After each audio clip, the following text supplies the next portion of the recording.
All right, I've got 2 more mods to do to my Aventon M Fat bike. They're really not upgrades, they're just mods. Aventon builds a great bike, but at 6'4", I've got some things that I've just got to change for me. And the one today has to do with getting this shoe on the pedal. So I'm going to show you what the challenge is and what my solution is. All right, here's the challenge. I wear a size 11 shoe, sometimes 11.5. And when I pedal, this is obviously upside down on the pedal, but I have a tendency to roll my foot like that because I just can't get wide enough. These are stock, and these are going to fit 95% of the people that buy Aventons, and they've got these great little pins that stick up, these bolts that make it so your foot is almost like it's cleated in. But I'm going to switch to some Crank Brother pedals right over here. And here's my solution. This is a pedal by Crank Brothers. I've had this on multiple bikes over the years. It's called the Stamp 7. Let me put this over here.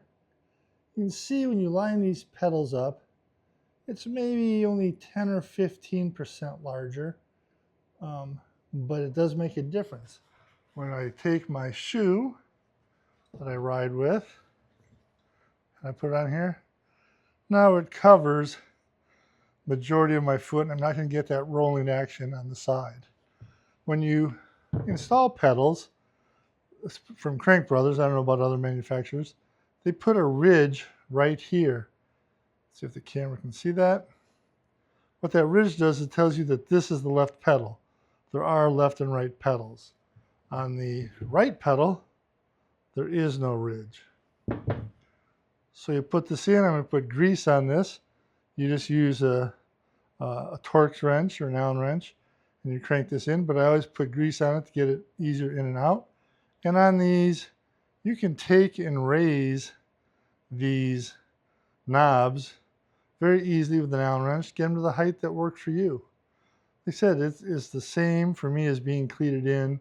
You can't pull, but like you can with a cleated one, but 99% of people cannot push and pull at the same time while they're riding their bike.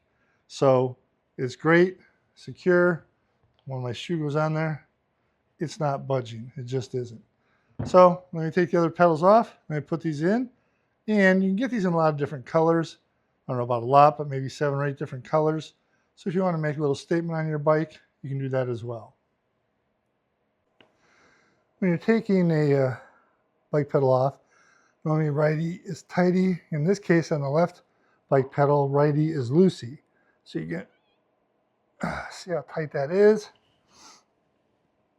Find out how tight it is. You can also use an Allen wrench, but you're just going to take this off.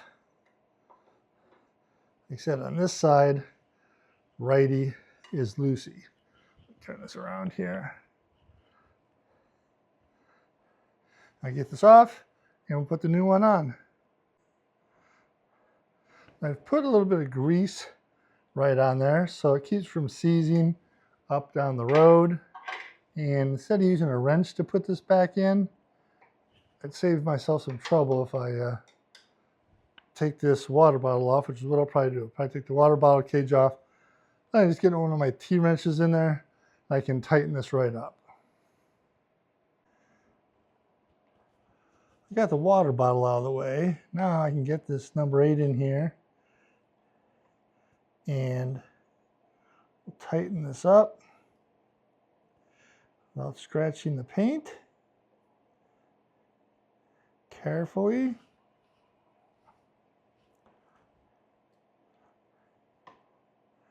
And we'll snug this right up in here.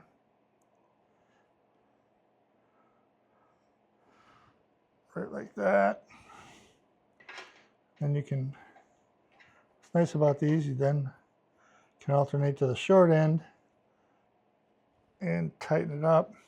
And I'll tighten it up later with my Park Tools torque wrench. Make sure I've got that the right setting. I've got the right size pedal, doesn't matter which side I'm on, and it'll work great. In the Crank Brothers box, it shows on the back what your shoe size is and what pedal you should use. So obviously I'm in the large right here.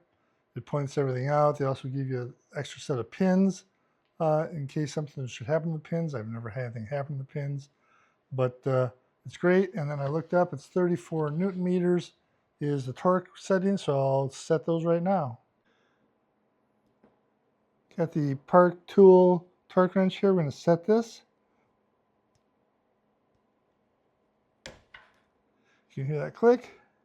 And that side's set. So you know that's set at the correct torque. You know it's not going to loosen up.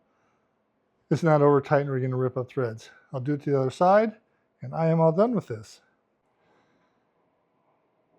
As you can see, everything's torqued, everything's set. Put my water cage back on, just made it easier to get my hex wrench in there and the torque wrench. And now my wide feet will be happy on these. And one of the last things I've got to do, which I'll put in another video, I was going to include this, is I got to take this through axle out and put in a burly through axle so I can pull my coho trailer. That's it. I will see you out on the trails, and hopefully you're getting dirty out there, improving both your mental and physical health.